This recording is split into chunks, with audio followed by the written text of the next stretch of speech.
আজ নিয়ে চলে এলাম ক্লাস 2 এর কিছু শারীরশিক্ষার প্রশ্ন নিয়ে। কিভাবে তোমরা তোমাদের ত্বকের যত্ন নেবে? ভালো করে সাবান মেখে প্রতিদিন স্নান করে ত্বক পরিষ্কার করে ও প্রয়োজনে তেল মেখে ত্বকের যত্ন নিতে হবে। কিভাবে তোমরা তোমাদের দাঁত ও জিহ্বার যত্ন নেবে? সকালে ঘুম থেকে উঠে ও রাতে ঘুমোতে যাবার আগে দিনে 2 বার দাঁত মেজে মুখ ধুয়ে দাঁতের যত্ন নিতে হবে। রং মেশানো খাবার না খেয়ে ও দাঁত মাজার পাশাপাশি জিহ্বা পরিষ্কার করে জিহ্বার যত্ন নিতে হবে বা নেব। হাঁচি ও কাশি হলে আমাদের কি করা উচিত?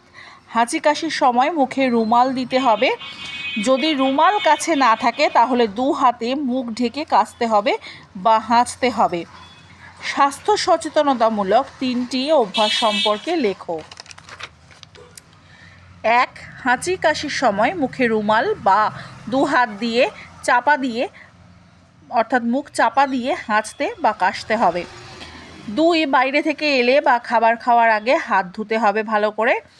3. প্রতিদিন সকালে ও রাত্রে দাঁত মেজে মুখ ধুতে হবে। সারাদিনে কম করে কতবার দাঁত মাজা উচিত? সারাদিনে কম করে 2 বার সকালে ও রাতে শোবার আগে দাঁত মাজা উচিত। পুকুরের জলে স্নান করলে কি ক্ষতি হতে পারে?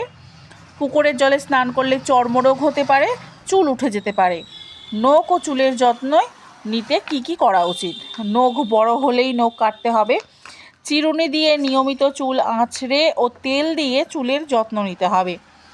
সপ্তাহে 1 দিন অন্তত চুলে শ্যাম্পু করতে হবে। স্নানের পর চুল ভালো করে মুছে শুকিয়ে নিতে হবে। খাবার খাওয়ার আগে আমাদের কি করা উচিত? খাবার খাওয়ার আগে আমাদের হাত সাবান দিয়ে ধোয়া, দাঁত মাজা, মুখ ধোয়া, চোখ মুখ পরিষ্কার করা উচিত। পেটে ব্যথার একটি কারণ বলো। বদহজম বা উল্টোপাল্টা কোনো জিনিস খাওয়া।